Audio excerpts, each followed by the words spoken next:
Hey, so have you heard some of these people freaking out and saying that Kirby Smart should be fined by Georgia for his pregame speech and the amount of cussing and do your job? fined of it? Oh yeah, you just won back-to-back national championships, destroyed TCU 65-7. Was the beating of a lifetime? You get in there and you hit him and you keep hitting him until you break his nose. I'd give that man I would triple his money. For what he is. TCU fan said he should be fined? No. These are TCU You have a better chance of finding the Pope than you have finding Kirby Smart. That's exactly. Better chance of canceling UGA with PETA. I don't know. And that's not happening. UGA's top tier. Yeah. Exactly. Look, they'll that's put my hands on point. him doing that. But I want to play this clip. Ernie Johnson and Charles Barkley, the guys from TNT, interviewed Kirby a little bit about it. Let's go ahead and play this clip. Hey, Kirby, there has been the release somehow of a pregame speech. For 365 days, I think about the in that locker room. Go out here and their up. Coach, I quit football after one day because I said, these dudes are crazy out here. But if my coach had made that speech, I was like, I'm going to try to tough it out. I want to clear the record. That was not before the TCU game. So that was leaked from a previous game. And somebody asked me what game. I said, I don't even remember because they all sound like that. But, Exactly. We were all laughing when it came out. A bunch of my guys texted me and said, Coach, they ain't even heard the best one.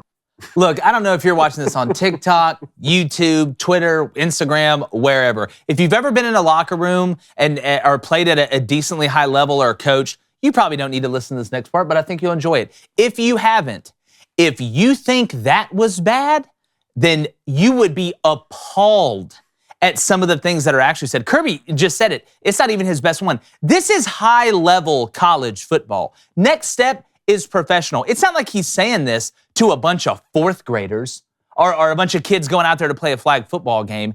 There are some things that are sacred. What is said in that locker room between the players and coaches, especially right before a humongous game. Now, they said this wasn't before the TCU game, it was before another game, but at this level, every game is huge. That is sacred. That's why some people are having a problem with what Deion Sanders in Colorado and those guys are doing, film and everything that goes on in there. I can tell you from personal experience, you want to talk about getting canceled? If you heard some of the stuff that was said in that locker room, actually, it would shock some of you, but you aren't built good enough to handle it. That's what it takes. Okay? That it is an intense, violent sport where humongous grown men are flying at full speed and hitting each other. Sometimes you got to get somebody motivated to a point of a little bit of craziness. That was a PG-13 rated at best. This is before the game started. You don't really know until you come into halftime and you're down 14 against a team you're better in. Yeah. You think that was bad. Well, it comes back to anything in society today.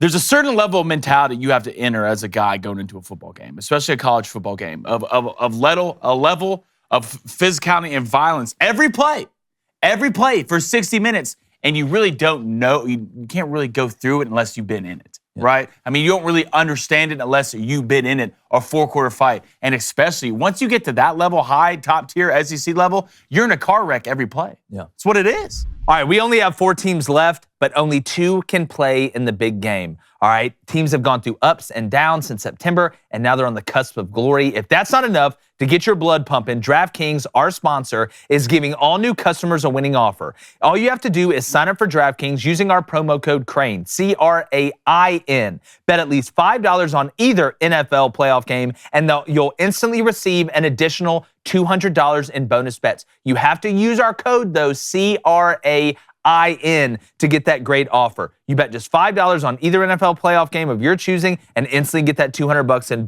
bonus bets. What could you use that $200 on? Try our same game parlays where you can combine multiple bets from one game, like which team will win and by how much for a shot at even bigger winnings. If mobile sports betting is not yet available in your state, don't worry. You can still get in on the action and the fun with DraftKings Daily Fantasy. So download the DraftKings Sportsbook app now. Use that promo code CRAIN, C-R-A-I-N. Bet $5 on any NFL playoff game and get $200 in bonus bets instantly. That's promo code CRAIN only at DraftKings Sportsbook. Some coaches, some guys want to get their people fired up just like that. I mean, the meanest football coach I ever played for never gave a pregame speech, never was, rah-rah before the game started. This right here, Kirby Smart, some of those guys were ready to run through a wall. I'm ready to run through a wall just hearing it, Yeah. Different types for different people. You talk about halftime. Both of you guys coached. I found out, when we would be down at halftime, sometimes the coaches would be even more calm because they want to figure out, like, what exactly is going wrong with the game plan? How can we correct this? Now, you end up losing the game. Look, they're going to get on you the next week at practice for sure. How did you guys handle halftime if your team was losing? Well, it was halftime to me was always kind of a rat race because everybody's going to their spots, everybody's talking, coaching staff gets together real quick, then you break off offense, defense, whatever. You typically have the offense on one side of the locker room, defense on the other while everybody's getting ready.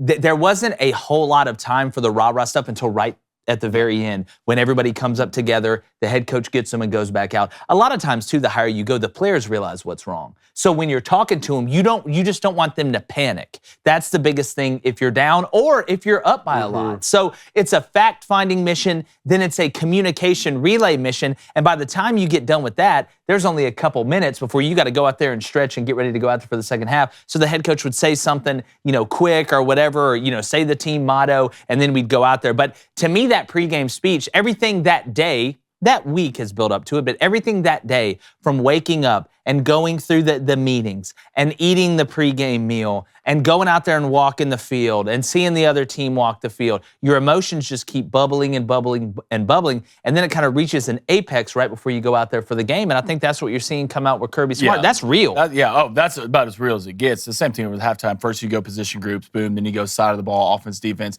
and then it'd come and end with the speech. And usually halftime speeches were my favorite speech as a player to listen to, especially because it'd either be a coach or it'd be a leader on the team, right? Either side of the ball. And there's something that always hit different with me being a player as when one of your guys gets up there and gives a speech and you can tell it's real, right? Especially when you go through it with the guy every day. A coach and player's relationship is one thing, but a player-player relationship is one thing, the guys that you can lean on, and you really feel that. But I'm telling you, if you think this is bad, you haven't heard the worst of it. Everybody who's ever played football and been in a locker room has heard that right there. Yeah. What's funny to me about it is that's coming from the head coach. Most of the teams I played on, that speech is either coming from a strength trainer or a lot of times another guy on the team, usually a senior. Like we had one guy who was in my class. That was his job. He would start pacing. He would be quiet at first. He'd start pacing. You knew it was about to go down. Well, the ones that used to get me the most was, when I was coaching at South, we'd watch the highlight film during the pregame meal.